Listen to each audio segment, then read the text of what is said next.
अस्सलाम वालेकुम and good evening. मैं हूं मेहर बुखारी। गुज़िश्ता रात हमने आपको एक अहम तरीन बैठक से मुतल्लिक़ खबर दी थी कि जिसमें चंद माह से लेकर 2-2.5 साल तक मुल्क में अबूरी हुकूमत लाने पर गौर किया गया। चंद दिन पहले होने वाली इस मीटिंग में अबूरी सेटअप पर बाकायदा मुशावरत की गई और आज साबिक़ वज़ीर आज़म इमरान खान ने सीनियर सहाफ़ियों से मुलाकात की। सहाफ़ियों से गुफ्तगू करते हुए इमरान खान साहब का कहना था कि टेक्नोक्रेटिक हुकूमत लाने का शोशा छोड़ा जा रहा है। उन्हें इलेक्शन जल्द होते अभी भी नजर नहीं आ रहे। अबूरी सेटअप पर होने वाली मीटिंग से कबल इमरान खान कह रहे थे कि उन्हें लगता है कि एस्टैब्लिशमेंट अप्रैल में इलेक्शन कराने जा रही है, कि जो 2 साल असेंबलियां जब टूटेंगी तो इंतखाबात तो कराना पड़ेंगे। लेकिन आज प्रेस कॉन्फ्रेंस करते हुए फवाद चौधरी साहब का कहना था कि इस हुकूमत को घर भेजकर टेक्नोक्रेट हुकूमत लाना दूसरी बड़ी गलती होगी।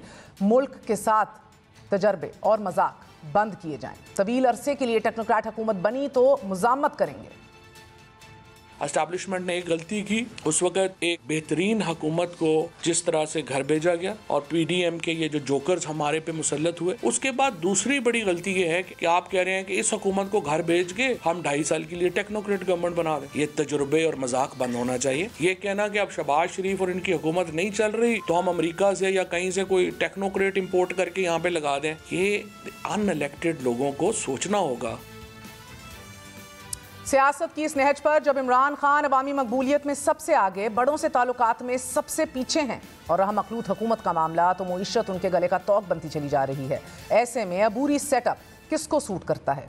बदकिस्मती से सियासत की मौजूदा इज़्ज़ाए तरकीबी में आज भी अहम जुज़ गैर सियासी है। साबिक़ वज़ीर आज़म इमरान खान आज भी कह रहे हैं कि हुकूमत से ज़्यादा पीछे बैठने वालों का इलेक्शन के लिए राज़ी होना ज़रूरी है। सहाफ़ियों से गुफ्तगू करते हुए उन्होंने आज भी मुल्क और उनके साथ होने वाले जुल्म का जिम्मेदार जनरल बाजवा को ठहराया, जबकि हुकूमत का इल्ज़ाम जनरल बाजवा से मुतल्लिक कुछ हटके है।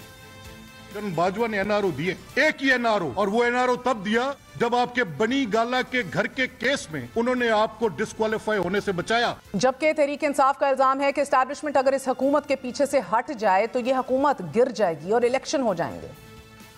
आज आप जो है इस हुकूमत के पीछे से हट जाएंगे, ये हुकूमत गिर जाएगी। आइन में उसका हल दिया गया है कि जब हुकूमत हटेगी तो क्या होगा, इलेक्शन होंगे। इलेक्शंस में ये हुकूमत नहीं जाना चाहती तो बाहर निकलने के काबिल नहीं रह गए। कोशिश इनकी भी ये है कि मुल्क में गैर आइनी सेटअप बन जाए। बिलावल भुट्टो जरदारी का कहना है कि इमरान खान की जिद है कि एस्टैब्लिशमेंट में बैठे उनके सहूलतकारों की मौजूदगी के दौरान ही इंतखाबात हों।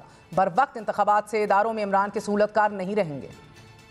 अगर इलेक्शंस टाइम पे होंगे तो फिर इमरान का सहूलतकार किसी भी इदारा में नहीं रहेगा और उसका इस बात की बहुत परेशानी हो रही है। हर किस्म का हथकंडा इस्तेमाल करने की कोशिश कर रही है कि वो पार्लियामान का टर्म जमहूरियत का तरक्की को रोके। दूसरी जानिब इस्तीफों की मंजूरी का मामला ताहाल हल नहीं हो सक रहा। कौमी असम्बली के स्पीकर राजा परवेज अशरफ का यह कहना है कि इस्तीफों की मंजूरी के लिए पाकिस्तान तहरीक इंसाफ के अरकान को एक एक करके आना होगा। स्पीकर कौमी असम्बली ने पार्लियामान हाउस के बाहर मीडिया से गुफ्तगू करते हुए कहा कि मैं तहरीक इंसाफ के रहनुमाओं से राब्ते में हूं और अब मुंतजर भी था आज, लेकिन वो नहीं आए। इस्तीफे अरकान के तहरीर करदा नहीं थे। गुज़िश्ता तलबी पर भी पीटीआई के अरकान नहीं आए थे। अबूरी सेटअप की खबरें, इस्तीफों की मंजूरी में ताखीर और बड़ों से जुड़े खदशात सियासत मजीद किस सरप्राइज की मुतहम्मिल है? इसी हवाले से हमारे साथ मौजूद हैं बाखबर और नामवर सहाफ़ी काशिफ अब्बासी, हबीब अकरम और शहजाद इकबाल। आप तीनों का बहुत बहुत शुक्रिया। अस्सलाम वालेकुम।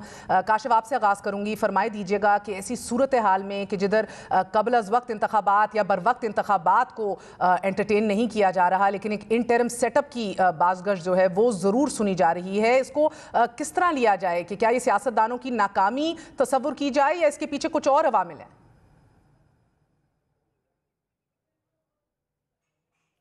देखिए, सियासतदानों की नाकामी ज़्यादा इसलिए है क्योंकि ज़ाहिर है इस वक्त हालात ये है कि मईशत पे बड़े मुश्किल फ़ैसले करने की ज़रूरत है।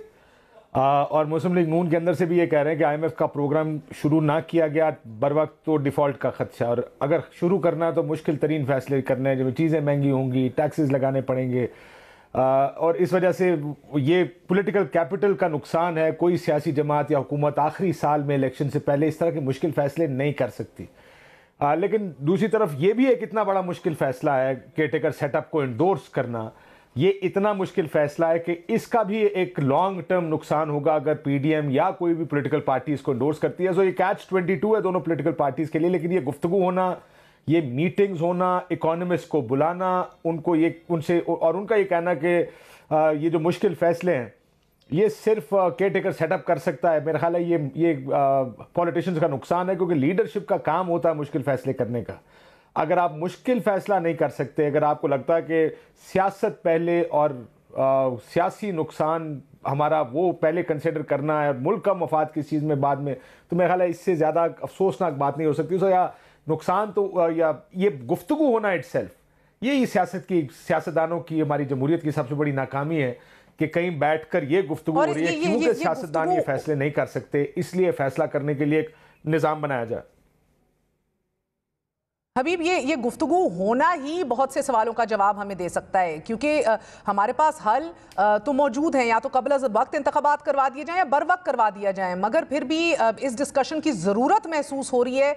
ये क्यों हो रहा है, या इसके पीछे फिर क्या अवामिल है? ये आपको क्यों दिख रहा है कि ज़रूरत क्यों महसूस हो रही है और बाकी दो ऑप्शंस जो आईनी हल हमारे पास मौजूद हैं उनको नहीं एंटरटेन किया जा रहा?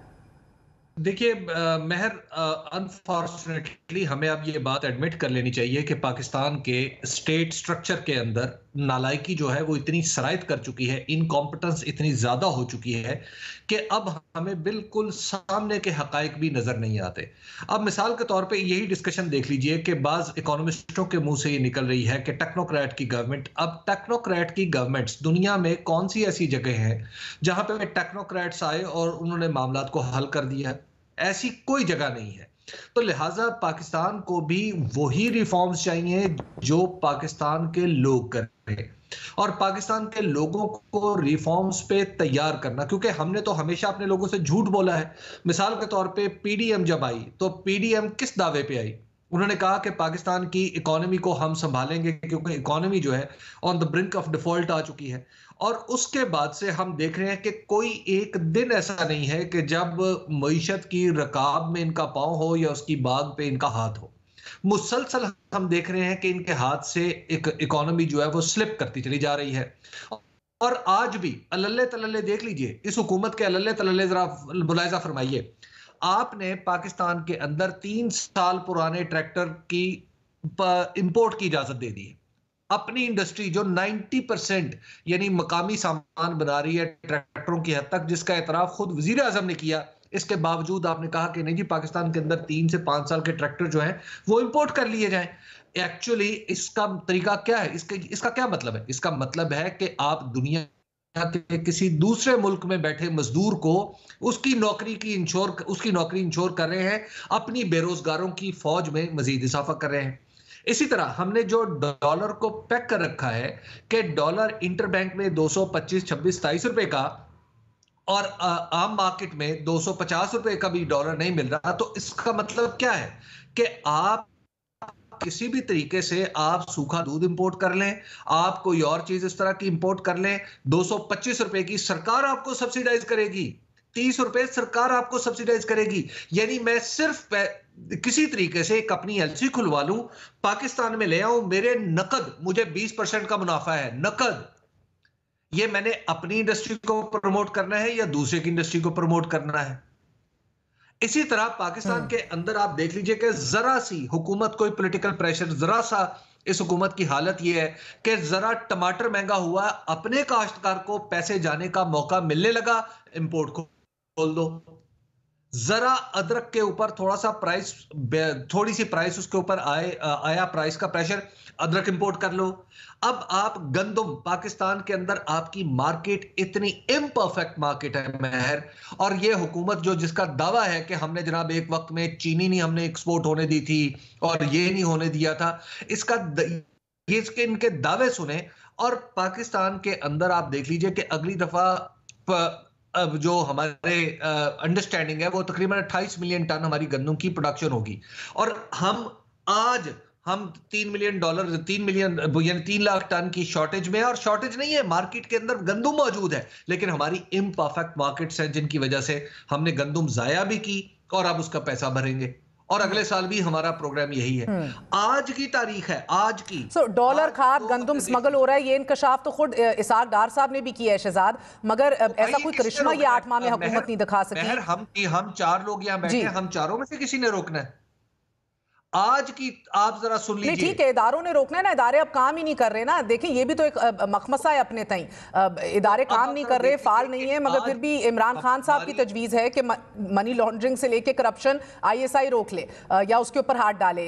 इसाक डार साहब खुले बंदो एतराफ़ कर रहे हैं कि गंदम, डॉलर, कपास, ये सारी स्मगल हो रही हैं चीज़ें, खाद, मगर रोकने की बात नहीं कोई कर रहा, ना रुकवा सक रहा है। महर आपने मार्केट को इम्परफेक्ट कर दिया है ना। आपने जब मार्केट को इम्परफेक्ट कर दिया है तो उसके नतीजे में क्या होगा? स्मगलिंग भी होगी, डबल रेट भी होगा, काला धन भी इधर से उधर जा रहा होगा। तो यही कुछ तो होता है। आपने एक कोई लोकल यही कुछ जो होता है, इसके सुधार के लिए देखे ना, एक बात हमें बड़ी क्लैरिटी से आज करनी होगी। तीनों सहाफ़ी बैठे हैं, बाखबर सहाफ़ी हैं, हमारा रोज़ का उठना बैठना इसी काम के अंदर है। शहजाद, आप तो इकोनॉमी पे एक्सटेंसिव रिपोर्टिंग भी करते हैं, नज़र भी गहरी रखते हैं। ये पिछले 8 माह में ऐसा कोई करिश्मा नहीं कर सके कि इकोनॉमी को संभाला दे सकें, लेकिन ये बार बार कहते आए कि हम रियासत बचाने आए हैं। रियासत बचाने का कोई एक ऐसा अहम फैसला जो आप सामने पेश कर सकें, जो कड़वा इन्होंने घूंट पी लिया हो, जिसकी वजह से ऐसी डिस्कशंस सिरे से काबिल कबूल ही ना हो किसी के लिए कि आप किसी केयर टेकर इंटरम सेटअप का सोच रहे हो फॉर एन एक्सटेंडेड पीरियड और फॉर अ लॉन्गर पीरियड? बहुत शुक्रिया महर, ये हुकूमत के ऊपर तो मैं आता हूं, क्योंकि जो PDM जमाते हैं उनसे सवाल उस वक्त भी हो रहा था जब वोट ऑफ नो कॉन्फिडेंस वो लेकर आए थे कि कैसे मईशत को संभालेंगे। लेकिन इस वक्त ये जो सारा जो डिबेट चल रही है, जो मीटिंग का हवाला दिया जा रहा है, कल काशिफ साहब के प्रोग्राम में शहबाज जैदी साहब ने बड़ा तफसील से बताया कि शायद 1 महीने के अंदर फैसला हो जाए, 6 महीने से लेकर 2 साल की केयरटेकर गवर्नमेंट का। ये शायद जो भी प्लान बना रहा है वो समझता है कि बड़ा एक प्रैक्टिकल है और सुनने में अच्छा है कि पॉलिटिकल पार्टीज फैसला नहीं कर सकती तो मुश्किल फैसले फिर इकोनॉमिस्ट से करवा लिए जाए, टेक्नोक्रेट सेटअप से करवा लिए जाए। लेकिन देखें, ये सुनने में शायद उनको अच्छा लगता हो, लेकिन ना तो आइन में इस चीज की गुंजाइश है और ना ही ऐसे फैसलों को अवामी सपोर्ट होगी। पॉलिटिकल पार्टीज जब आती हैं इक्तदार में, अवाम के वोट से आती हैं और फिर वो जो फैसला करें, जाहिर सी बात है उनके वोटर्स की सपोर्ट से वो आए हैं। लेकिन टेक्नोक्रेट आके फैसले कर जाए, वो कामयाब हो नाकाम हो, कौन जवाब दे होगा उसका? दूसरा अहम सवाल ये कि अगर इस किस्म का कोई सेटअप बनता है, आप सबको पता है कि उसके ऊपर कौन होगा, कौन उसको छतरी प्रोवाइड कर रहा होगा, एस्टैब्लिशमेंट होगी, जाहिर सी बात है, माजी में भी होता रहा है। तो और माजी में जब भी हुआ है, कोई हमने देखा नहीं है कि मुल्क की तकदीर बदल गई है। तो मेरे ख्याल से ये जो हमने लेबोरेटरी बनाई हुई है, जहां पे साइंसदान जो है नए नए तजुर्बे करते हैं, इन्वेंशंस करते हैं, उसको हमें खत्म कर देना चाहिए, रोक देना चाहिए। ये इस मसले का हल नहीं है। पहले तो इस पे मेरे ख्याल से इत्तेफाक हो जाए, और खास तौर पे क्योंकि ये गैर आईनी अमल है जिसकी आपकी आइन में कोई गुंजाइश नहीं है। सियासी जमातें इत्तेफाक करेंगी इस पे कि नहीं, ये भी तो एक अपने तई बड़ी इंटरेस्टिंग डिबेट है। इससे फायदा कौन हासिल करेगा? मैं तहरीक इंसाफ का तो आज आ गया ना, वो समझते हैं वो पॉपुलर हैं तो वो इलेक्शन में जाएंगे। वो क्यों चाहेंगे कि 2 साल के लिए कोई और केयरटेकर गवर्नमेंट आए? हुकूमत की तरफ से भी कहा है कि ऐसा कोई प्रपोजल नहीं है। शहबाज जैदी साहब को सुनने में लग रहा था जैसे प्लान ऑलमोस्ट बन चुका है, लेकिन मुझे लगता है कि प्लान बना नहीं है। डिस्कशन इस पे हुई है और शायद हो सकता है ये इस मकसद के लिए हुई हो कि गवर्नमेंट को प्रेशराइज किया जाए कि आप IMF की तरफ जाएं, मुश्किल फैसले करें, और हो सकता है थोड़ा प्रेशर इमरान खान पे भी डालने के लिए किया हो कि आप इलेक्शन की बात ना करें, इस मामला को चलने दें। अब जो असल मसला है वो क्या है? इस वक्त बहुत अहम फैसले करने हुकूमत ने, हम मुश्किल फैसले करके वैसे ही डरा देते हैं, अहम फैसले जो पहले कर लेने चाहिए थे, जिसमें गैस की कीमत बढ़ाना है और उसमें बिजली की कीमत बढ़ाना है। लेकिन ऑब्वियसली हुकूमत को पता है 10 महीने में उनको इलेक्शन में जाना है, तो या तो वो मईशत को बेहतर कर लें या अपना पॉलिटिकल कैपिटल बहाल कर लें। लेकिन इस वक्त जो एक और बड़ा कंसर्न है, और मेरे जराए बताते हैं कि IMF शदीद गुस्से में है हुकूमत से। पहले भी थे जब इमरान खान की हुकूमत ने पेट्रोल की कीमतें कम कर दी। अब मसला यह है कि एक स्टेट बैंक ऑफ पाकिस्तान का एक्ट पास हो चुका है जिसके जरिए उनको ऑटोनॉमी दी गई है। IMF कहता है उस एक्ट पास होने के बावजूद इस वक्त डिफैक्टो तौर पे तो यही है कि state bank of Pakistan autonomous नहीं है, उसके फैसले वजारत खजाना से होते हैं। ये उनका बहुत बड़ा कंसर्न है, और उस वजह से ही एक्सचेंज रेट को वो कहते हैं कि आपने इंटरबैंक मार्केट में आके रोक दिया है। ओपन मार्केट में तकरीबन 35-40 रुपए का फर्क हो चुका है।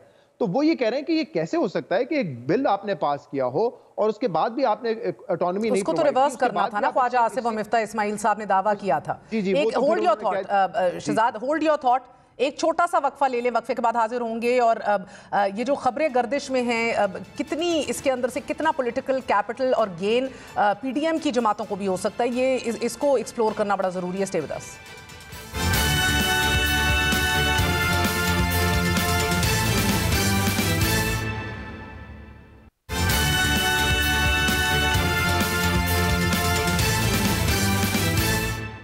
वापस आने का शुक्रिया शहजाद।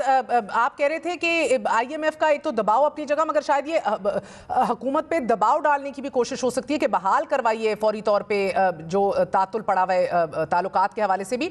मगर क्या आप इसको इस नज़र से नहीं देखना चाहते या देख सकते कि अभी 10 महीने में तो कोई जादू की छड़ी है नहीं पीडीएम की जमातों के पास, तो एक बयानिया इनको भी मिल जाएगा कि ये केयर टेकर सेटअप जो है अननेसेसरीली एक्सटेंड हो गया है, गैर आईनी है, जुल्म किया जा रहा है। They need narrative, they need बयानिया। वोट को इज्जत दो के बयानिए से या एंटी एस्टैब्लिशमेंट बयानिए में से तो ये मैदान में उतरने से रहे। अब देखिए, मुझे लगता है कि कोई भी अगर इस तरह की सोच है तो सोच के पीछे यही होगा कि तमाम पार्टीज कंसेंसस डेवलप करें, एक गुंजाइश निकाली जाए आईनी तौर पे, अदलिया उसको सपोर्ट करे। मेरे ख्याल से बुलडोज करके तो कोई ये सिस्टम लाना नहीं चाहेगा इस वक्त। मुझे नहीं लगता कि ऐसा हो सकता है। जहां तक पीडीएम की बात है, 12 जमाती इत्तेहाद है। पहले ही कह रहे थे कि इस वक्त जो माशी हालात हैं उसमें 12 जमाती इत्तेहाद जो है वो नहीं चल सकता। अब एक सोल्यूशन ये नजर आता है कि पॉलिटिकल पार्टीज ने बैठकर एक ब्रॉडर फ्रेमवर्क पे इत्तेफाक करना है कि कुछ चीजें ऐसी हैं जो तमाम पार्टीज को करनी पड़ेंगी और उसमें कोई उसकी ऑपोजिशन नहीं होगी। उसमें इमरान खान ऑब्वियसली एक हर्डल क्रिएट करेंगे, लेकिन इमरान खान अगर वो हर्डल क्रिएट ना भी करें, एक सबसे बड़ा इशू जिसपे अब इतने सियासी इश्यूज आ जाते हैं, हम इन चीजों पर डिस्कशन नहीं करते।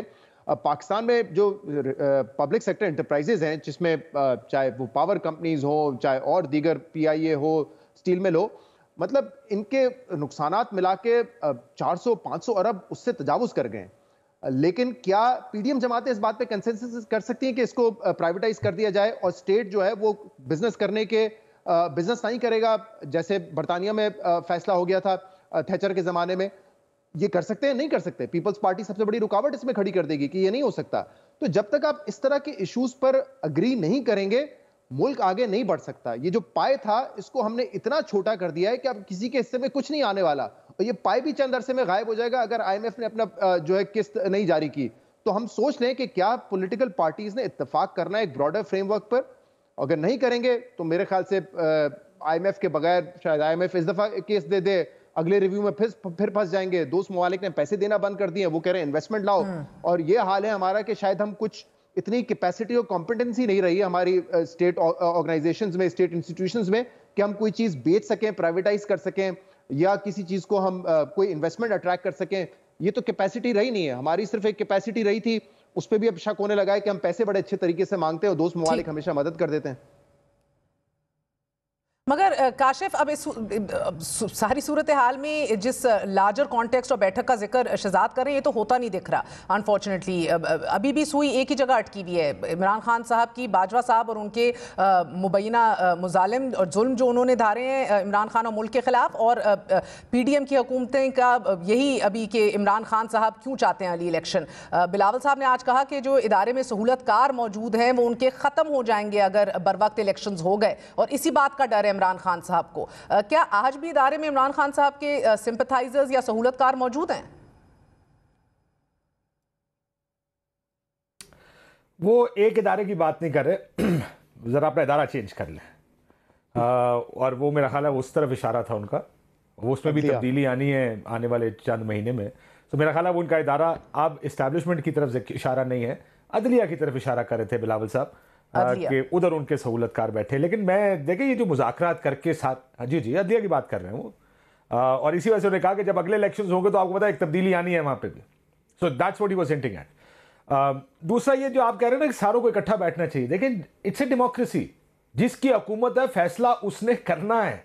क्यों सब बैठकर एक मुश्किल फैसले का, आपको याद होगा पहले 3.5 साल में जो फैसले हो रहे थे, बिजली महंगी, गैस महंगी, पेट्रोल पाकिस्तान की बुलंद तरीन सतह पर, और जो तनकीद दूसरी साइड पर होती थी उस वक्त तो किसी ने नहीं कहा कि जी मुश्किल फैसले आईएमएफ करवा रहा है और बैठे सारे। जो हुकूमत में होगा उसको फैसला करना पड़ेगा और जो उसका कॉन्सिक्वेंस या नतीजा है उसको भुगतना भी पड़ेगा। इकॉनमी उस जगह आ गई है जहां शहजाद ने जो मेंशन किया चीजें, आपको ये मुश्किल फैसले करने पड़ेंगे। ये नहीं हो सकता कि आप नारा ये लगाएं हम सियासत नहीं रियासत बचाने आए हैं। आपको भी पता है कि आईएमएफ के पास जाना, इमरान खान साहब के पास भी जब हुकूमत आई उन्होंने कहा दिवालिया होने वाला था, बड़ी मुश्किल से बचाया, क्या किया, आईएमएफ के पास चले गए। इस गवर्नमेंट को भी आईएमएफ के पास जाना था। जो ही आईएमएफ के पास गए खतरा टल गया डिफॉल्ट का। अब फिर क्यों डिफॉल्ट का खतरा है, आईएमएफ के पास जाना है। ये ज़ाहिर मुश्किल फैसला इसलिए कि इसका पॉलिटिकल कॉस्ट है। बिजली महंगी करेंगे, पेट्रोल में आज किसी से बात करता नोन में, उन्होंने कहा 50 रुपए तक पेट्रोल महंगा करना पड़ेगा। बिजली गैस में 600 कुछ रुपए की हम बेचते हैं, 950 रुपए की बनती है गैस पाकिस्तान में। बाय लॉ हमें इसको महंगा करना है। बिजली महंगी करनी है 3 से 4 रुपए पर यूनिट। डॉलर 280 रुपए पर जाएगा अगर आप इसको फ्री छोड़ेंगे। जाहिर है ये फैसला करना है किसी ने। जैसे शहजाद ने कहा कि IMF कहता है आपने हमसे ये सारे फैसले अग्री किए हुए हैं। मुझे समझ नहीं आती कि क्यों जब ये फैसले करने हो, कोई भी हो, तहरीक इंसाफ की हुकूमत आएगी, ये नहीं कह सकते सर आप हमारे साथ जब तक नहीं बैठते हैं मुश्किल फैसला नहीं कर सकते, या ये जिसको सख्त या अहम फैसला आप कहते हैं करना पड़ेगा। एंटरप्राइजेस को ये जो कंपनियां हैं जिसको बेचना है, बेचना पड़ेगा। और मैं आपको एक बात बताऊं, पीपल्स पार्टी के एक बड़े सीनियर आदमी ने जो ये चीजें समझते उन्होंने कहा जी हम ऊपर से तनकीद करते हैं, बेचेगा कोई, इसको प्राइवेटाइज करेंगे, हमें कोई एतराज नहीं है। सो पॉलिटिकल पोजीशंस उनकी कुछ और हैं, सियासत उन्होंने कोई और करनी है। अब जब आपके हाथ में हुकूमत है, मुश्किल फैसला करना आपका काम है। आप ये बात किसी और के सर नहीं डाल सकते। और शहजाद की ने एक बड़ी अच्छी बात की कि एक तो ये गैर आईनी है, ये जो केयर टेकर सेटअप है, लेकिन इसकी गुफ्तगू क्यों हो रही है?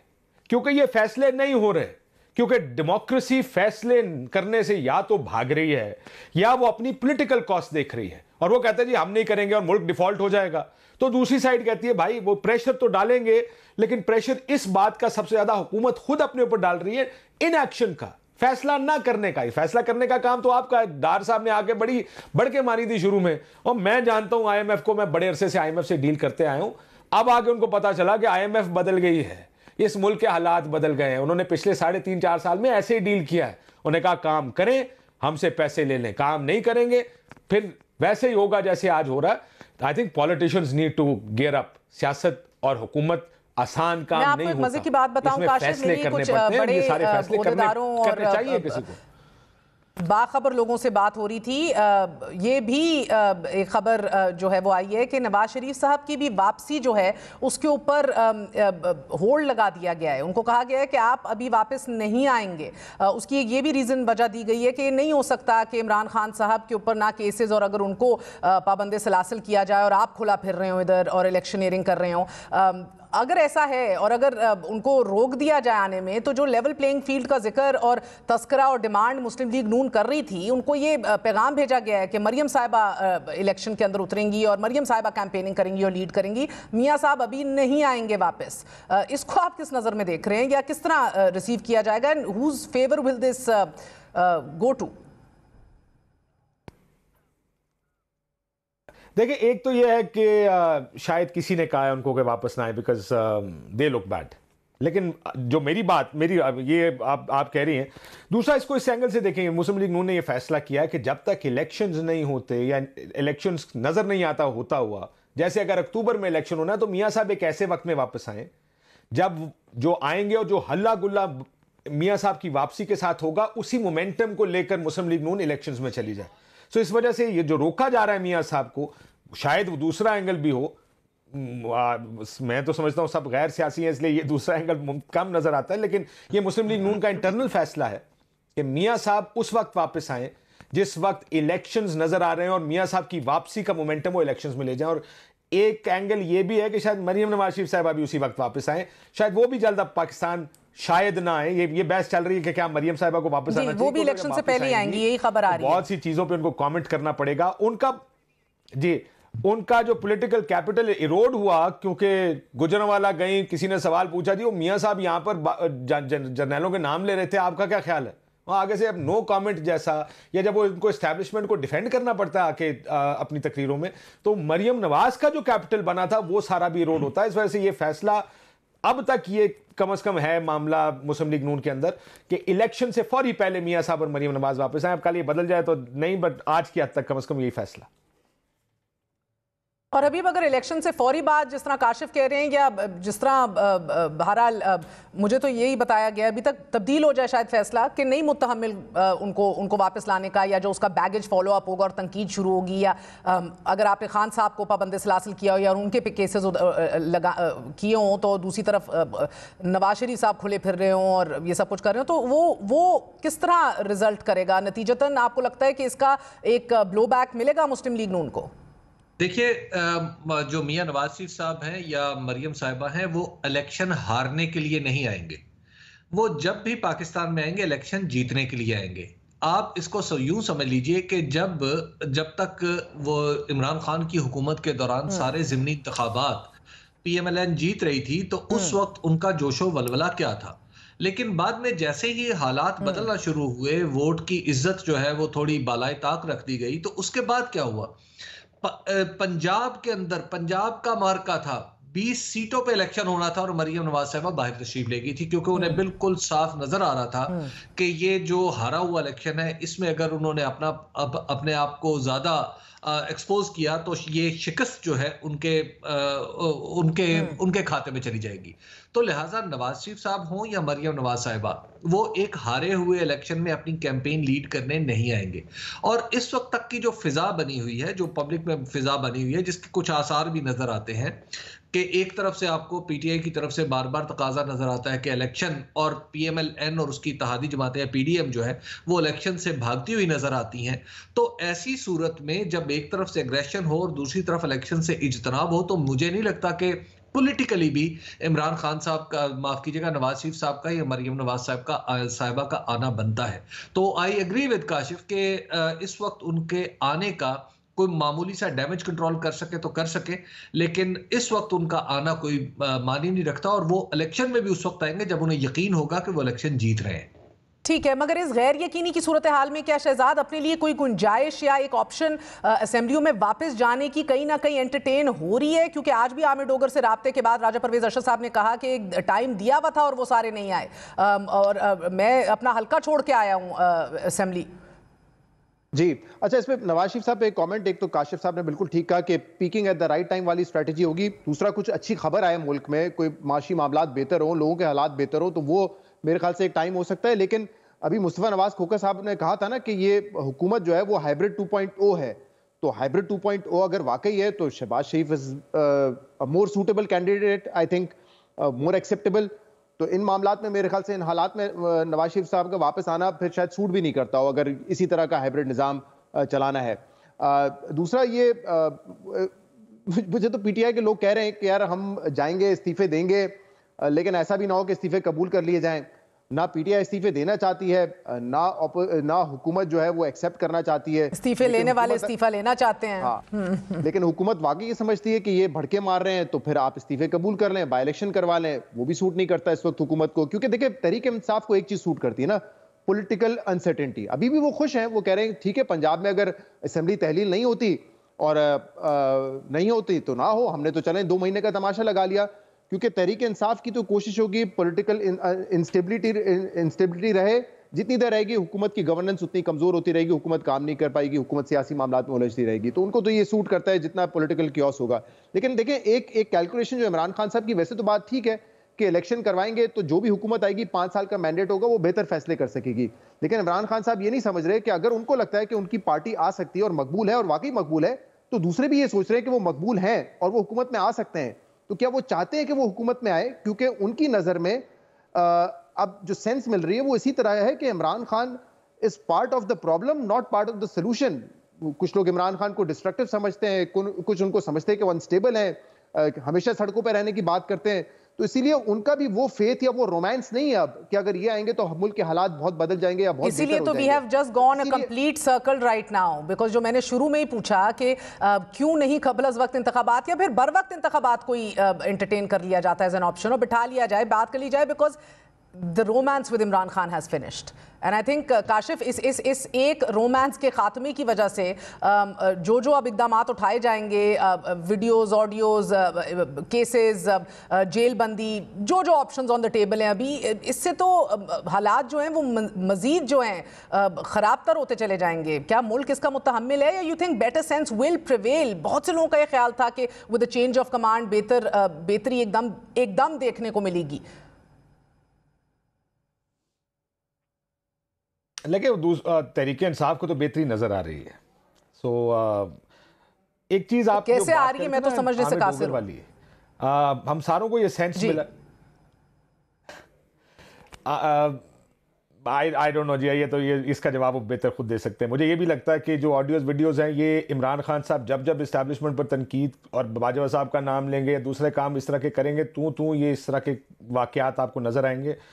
ये मुमकिन है कि शायद उधर भी जितना सुकून है इस सब के बाद, और फिर भी कहा जा रहा है कि जी हालात बहुत बेहतर हो गए, इसका मतलब उनको भी पता है कि मकसद हमें गिराना या हमें नुकसान पहुंचाना नहीं है, एज लॉन्ग एज हम इंस्टीट्यूशन से दूर रहें। जिसके बाद इमरान खान साहब ने नाम के बाद एक बंदे तक चले गए, मुझे लगता है कि उधर भी पैगाम पहुंच गया कि यार हम नाम नहीं लेने, इस तरह खुलेआम इस्टेब्लिशमेंट पुरानी हो या नहीं उस पर तनकीद नहीं करनी, तो फिर ये चीज़ें भी शायद थोड़ी सी सामने नहीं आएंगी। मुझे ये मेरा ये अपना जाती ख्याल है। इसी वजह से आपने देखा टोन चेंज हो गई, नाम लेना छोड़ दिया इमरान खान साहब ने। लेकिन ये जो आप इस्तीफों की बात कर रहे थे, देखें तहरीक इंसाफ के अंदर ये सोच भी है कि अगर इलेक्शंस नहीं होते तो ना सही, हमें फर्क नहीं पड़ता, क्योंकि मुश्किल फैसले मुस्लिम लीग नून ने करने हैं। अगर तो पंजाब असेंबली तहलील नहीं होती तो मरकज के इस्तीफे मंजूर होने का फायदा नहीं है, और गैर जरूरी इलेक्शंस में तहरीक इंसाफ भी जाना नहीं चाहेगी। तो ये जो आज वाला आमिर डोगर, मैं उसको इस तरह देख रहा हूं कि उनका ये ख्याल था कि अगर 550 इस्तीफे आ जाएं, 2 असेंबलियां तहलील हो जाए, तब जाके तो इस्तीफा देना, स्पीकर के सामने जाना ज्यादा सूटेबल लगता होगा तहरीक इंसाफ को। उनको लगता होगा कि जितने इलेक्शन ज्यादा हो जाएंगे उतना मुश्किल हो जाएगा लिमिटेड इलेक्शन कराना, तो नेशनल इलेक्शंस कॉल करने पड़ जाएंगे। सो वो भी मेरा ख्याल है इंतजार करेंगे मरकज के इस्तीफों के मंजूर होने को भी, मेरा ख्याल है लिंक कर देंगे पंजाब असेंबली की तहलील से। जिस दिन पंजाब असेंबली तहलील हो गई, मुझे लगता है अगले दिन चले जाएंगे, ये पहुंच जाएंगे इस्तीफे। काशिफ, ये तो अभी सी बात है ना कि जब इलेक्शन होने उससे पहले तहरीक इंसाफ को जाना पड़ेगा। तहरीक इंसाफ केयर टेकर का मामला किसी और पे तो नहीं छोड़ेंगे। इलेक्शन रिफॉर्म्स अगर कुछ कर रहे हैं, ऐसा नहीं हो सकता कि राजा परवेज अशरफ को कहें कि आप ही कर लें। तो मेरे ख्याल से वो टाइम वो चाहते हैं कि इस्तीफे ना दे। राजा रियाज राइट टाइम पे उन्होंने जाना पड़ेगा असेंबली, ये तमाम चीजों को देखने के लिए। पहले ही बड़ा कुछ वो लूज कर चुके हैं। नैब चेयरमैन उनकी मर्जी के बगैर लग गया, इलेक्शन कमीशन के 2 मेंबरान लग गए, तो ये तो नहीं हो सकता। लेकिन शहजाद, इसमें प्रॉब्लम ये है, बिल्कुल ठीक कह रहे हैं, इसमें प्रॉब्लम यह है कि अगर तो हुकूमत ये ऑलिव ब्रांच ऑफर करे तहरीक इंसाफ को कि आप आ जाएं, इलेक्शन की तारीख डिसाइड कर लेते हैं, 2-4 महीने आप ऊपर चले जाएं, 2-4 महीने हम नीचे आ जाएंगे, तहरीक इंसाफ इसके लिए भी तैयार हो जाए। शायद गुफ्तगू सुन के ये लगता है, हम सारे मौजूद थे उधर जब ये बात हो रही थी, लेकिन अदरवाइज भी आज जब आप बात करें, प्रॉब्लम यह है कि अगर उनको ये इलेक्शंस नहीं मिलता तो वो जरा ज़ाहिर, जो 2 असेंबलियां तहलील कर रहे हैं वो इसलिए कर रहे हैं कि अगर आप हमें ऐसे इलेक्शन नहीं देंगे फिर हमें ही कुछ करना पड़ेगा, और उसमें वो 2 असेंबलियां तहलील और कौमी असेंबली के इस्तीफे हैं। अगर तो गवर्नमेंट उनको ये ऑफर कर दे कि आप आए, बैठते हैं, इलेक्टोरल रिफॉर्म्स करनी है, 2-4 और काम करने हैं, महीना 1.5 महीने का टाइम है, उसके बाद असेंबली या 2 महीने या 3 महीने बाद भी तहलील कर देंगे, मई जून में इलेक्शन करा देंगे, मुझे लगता है तहरीक इंसाफ इस पे भी मान जाएगी। प्रॉब्लम ये हो रही है क्योंकि डेट नहीं आ रही, सो उनको इस तरह के एक्सट्रीम स्टेप्स लेने पड़े। आज इमरान खान साहब ने तो कह दिया ना, इलेक्शंस होते हुए नजर नहीं आ रहे, और उसकी भी आपको पता है वजह क्या है? इलेक्शन हुकूमत के बजाय जो पीछे दूसरे लोग बैठे हुए उनके हाथ में ज्यादा है ये मामला, उनको राजी करना है। पैगाम रसाई भी यही हुई है कि अगर आप पंजाब असेंबली तोड़ भी देंगे तब भी इलेक्शन नहीं होंगे, शायद पंजाब में भी ना हो, तो पता चला आपके पास कोई भी हुकूमत नहीं रहे, तो फिर फायदा नहीं है असेंबली तोड़ने का। जब पंजाब में भी इलेक्शन नहीं मिल रहे, जनरल इलेक्शन तो दूर की बात है। फिर बहुत बहुत शुक्रिया, हमारे साथ मौजूद थे काशिफ अब्बासी, हबीब अकरम और शहजाद इकबाल। आपने गुफ्तगू सुनी। बताया जा रहा है कि परवेज़ इलाही साहब भी अभी एक considerably not so comfortable position के अंदर हैं। पंजाब में 10 से 15 ऐसे वोट्स हैं कि जो अभी मुकम्मल तौर पे अभी गिरफ्त में नहीं हैं, और कशमकश है उस हवाले से, और अहम तरीन हाथ जो है वो भी सर से उठ चुका है। तो आने वाले दिनों के अंदर मज़ीद कशमकश बढ़ेगी। महंगाई जो अभी भी 28.76% हो गई है, 62% इजाफा हो गया है पिछले 8 माह के अंदर महंगाई का। लेकिन और हालात जिस तरफ जा रहे हैं, तमाम तरह इशारे मंफी जो हैं चल रहे हैं अनफॉर्चुनेटली।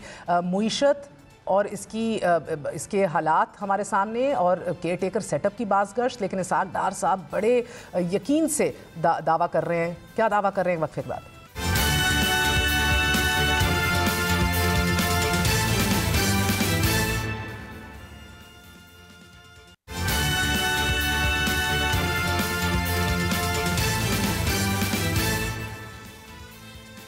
गुज़िश्ता 8 माह के दौरान तवात्तर से इस प्रोग्राम के प्लेटफॉर्म से हम हुकूमत को डिफ़ॉल्ट के ख़तरे से और ख़तरनाक होते मुआशी इशारियों से आगाह करते रहे, मगर शहबाज हुकूमत की तमाम तर तवज्जो पोलिटिकल मनूवरिंग, एहतसाब के कानून को तब्दील करने और अदालतों से अपने लिए रिलीफ हासिल करने पर रही।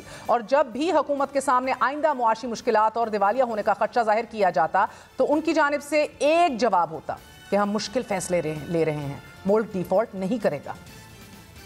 There is no chance that Pakistan will default. इंशाल्लाह पाकिस्तान विल सर्वाइव। अल्लाह न करे ये कभी पाकिस्तान लगभग डिफॉल्ट नहीं करेगा। अब हमने जाके IMF से बड़ी मुश्किल से एक नया माहिदा किया है और इस माहिदे के ऊपर मनोअन फैसला जो है हमारा हुकूमत का वो ये कि मनोअन इस पे अमल करेंगे। पेट्रोल महंगा हो या सस्ता हो, मैं अपने मुल्क को दिवालिया तो खुदा न खास्ता नहीं करने दूंगा, ना मैं नुकसान में पेट्रोल बेचने दूंगा और मुझे कहीं ना कहीं से टैक्स तो लगा नहीं है। तारीख जो है वो कहेगी कि मिफ्ता इस्माइल ने इस मुल्क को डिफॉल्ट से बचाया और उसमें सेंट्रल काम मिफ्ता ने किया है। मैं समझता हूँ कि ये तारीख कहेगी। ठीक है, इस वक्त जो भी कह रहे हैं कि मिफ्ता पेट्रोल बढ़ाता है, बच्चे डर जाते हैं, मैं आपको यकीन दिला रहा हूँ पाकिस्तान डिफॉल्ट नहीं होगा। जितना भी कुछ लोग पाकिस्तान से जले हुए हों इस वक्त, पाकिस्तानी हो या गैर पाकिस्तानी हो, पाकिस्तान कहीं डिफॉल्ट नहीं करेगा, पाकिस्तान के कोई टुकड़े नहीं रहेंगे। ये इंशाल्लाह मुल्क मजबूत से मजबूत तर होगा। और आज शहबाज हुकूमत के इकोनॉमिक विज़िट इज़हाक डार साहब ये बात तो मान रहे हैं कि मुआशी मामलात मुश्किल हैं, मगर अभी भी कायम है कि डिफॉल्ट का कोई खतरा नहीं।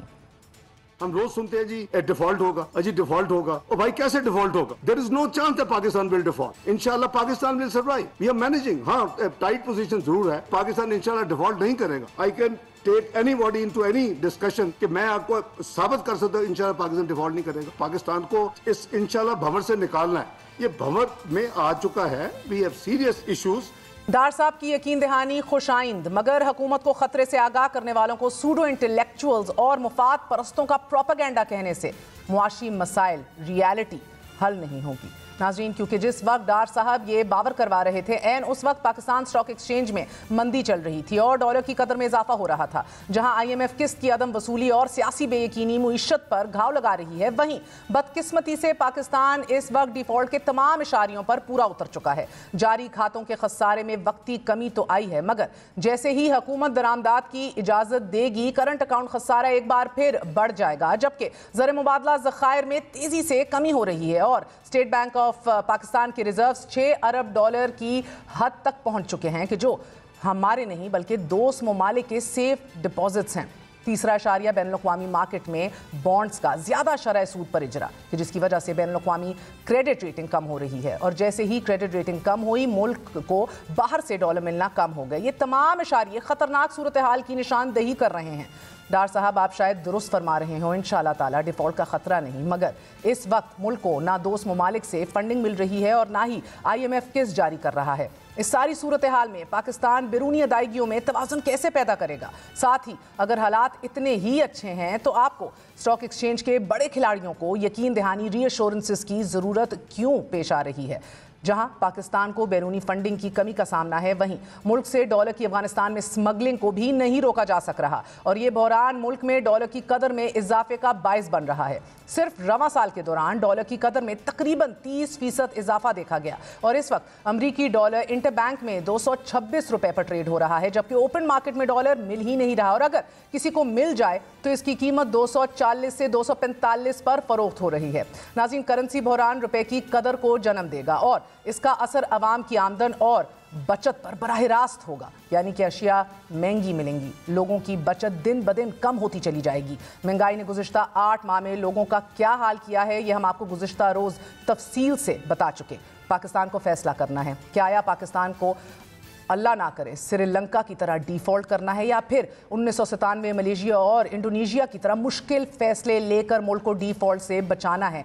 And then again this Pakistan textile giants which are now slowly shutting down their plants. Pakistan textile industry की जानिब से हम देख रहे हैं चूनिया लिमिटेड ने मार्केट के हालात का हवाला देते हुए ऐलान किया है कि वो जनवरी से अपने स्पिंडल्स यानी कि प्लांट्स जुज़वी तौर पर बंद कर देंगे।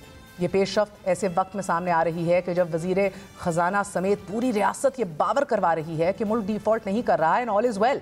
इस वक्त पाकिस्तान को मुतअद्दिद चैलेंजेस का सामना है, जिनमें बढ़ते हुए कर्जे, ज़र मुबादला के कम ज़खायर और तवानाई की कमी शामिल हैं, जिसकी वजह से कंपनियों को या तो अपना काम बंद करने या फिर महदूद करने पर मजबूर किया जा रहा है। निशात चूनिया कंपनी के मुताबिक उनके पास स्पिनिंग डिवीज़न में 2,20,000 स्पिंडल्स और 2800 रोटर्स जो हैं उनकी तनसीब की गुंजाइश है। कंपनी ने मौजूदा मार्केट के हालात की वजह से एक माह बाद 51,360 स्पिंडल्स को आर्जी तौर पर बंद करने का फैसला कर लिया है। निशात चूनिया की जानिब से पाकिस्तान स्टॉक एक्सचेंज को लिखे गए खत के बाद निशात चूनिया ने अपने प्लान NCL 06 को बंद करते हुए मुलाजमीन को नोटिस भेजा है कि जो आप अपनी स्क्रीन पर भी अभी मुलाहिजा फरमा रहे हैं, और नोटिस के मुताबिक प्लांट एक माह के लिए बंद रहेगा। जस्ट इमेजिन सिर्फ एक कंपनी कि जिसमें हज़ारों मुलाजमीन काम करते हैं। पाकिस्तान टेक्सटाइल सेक्टर को स्पिनिंग, वीविंग, डिज़ाइन, प्रिंटिंग, सिलाई, प्रोडक्शन, डबलिंग, साइजिंग, सूत, फैब्रिक, कच्चे कपास, मसनूई फाइबर और कपड़े से बुने हुए सामान की तजारत और डीलिंग के कारोबार से मुंसलिक होने के साथ साथ निशात चूनियाँ बिजली की पैदावार, तकसीम, सप्लाई और फ़रोग भी करती है। इसमें काम करने वाले वर्कर्स बेरोज़गार हो जाएंगे। कुछ दिन पहले ही all Pakistan textile mill association ने भी खबरदार किया था कि 2023 के बाद से मुल्क की टेक्सटाइल बरामदात माहाना $1 बिलियन से कम हो सकती हैं, कि जिससे इस शोबे को दरपेश मसाइल की एक हद को उजागर कर दिया जाएगा कि जो इस वक्त 50% से कम सलाहियत के इस्तेमाल पर काम कर रहा है।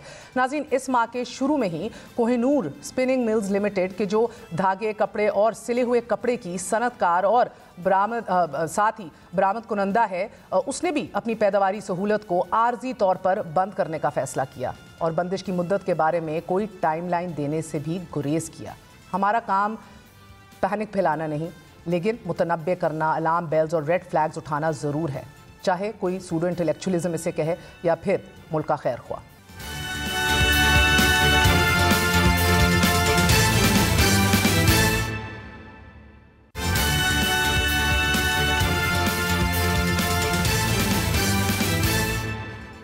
पाकिस्तान तहरीक इंसाफ और जमात इस्लामी ने इलेक्शन कमीशन के इस्लामाबाद में बल्दियाती इंतखाबात ना कराने के फैसले को चैलेंज कर दिया है। दरख्वास्त में मौक़िफ़ अपनाया गया है कि इस्लामाबाद के बल्दियाती इंतखाबात को मुअत्तल करने का इलेक्शन कमीशन का फैसला कलअदम करार दिया जाए। इलेक्शन कमीशन ने कराची और हैदराबाद के बल्दियाती इंतखाबात मुलतवी करने के बाद इलेक्शन से सिर्फ 3 दिन पहले इस्लामाबाद के बल्दियाती इंतखाबात भी मुलतवी कर दिए। इस्लामाबाद हाई कोर्ट ने PTI की दरख्वास्त फौरी समाअत के लिए मुकर्रर की। 2 रुकनी बेंच ने करार दिया कि बल्दियाती इलेक्शन ना कराना तौहीन अदालत के जुमरे में आता है। इलेक्शन कमीशन के हुक्काम ने अदालत को बताया कि यूनियन काउंसिल्स की तादाद बढ़ने से इलेक्शन मुलतवी किए गए। जस्टिस मोहसन अख्तर कियानी ने इलेक्शन कमीशन पर बरहमी का इजहार करते हुए रिमार्क्स दिए कि इलेक्शन कमीशन इंतखाबात कराने में दिलचस्पी नहीं रखता। ये बताएं, क्या वफाकी हुकूमत पहले सोई हुई थी? हम क्यों ना एडमिनिस्ट्रेटर की पावर को ही मुअत्तल कर दें। जस्टिस मोहसन अख्तर कियानी ने भरम होते हुए कहा कि एडमिनिस्ट्रेटर लोकल गवर्नमेंट का फंड इस्तेमाल किए जा रहा है, मगर पिछली हुकूमत बल्दियाती इंतखाबात कराना चाहती थी और ना ही ये हुकूमत। अदालत ने शदीद भरमी का इजहार करते हुए कहा कि शहर का बेड़ा गर्क कर दिया गया है। यूनियन काउंसिल की तादाद 125 से 250 कर दें, इससे कोई फर्क नहीं पड़ेगा।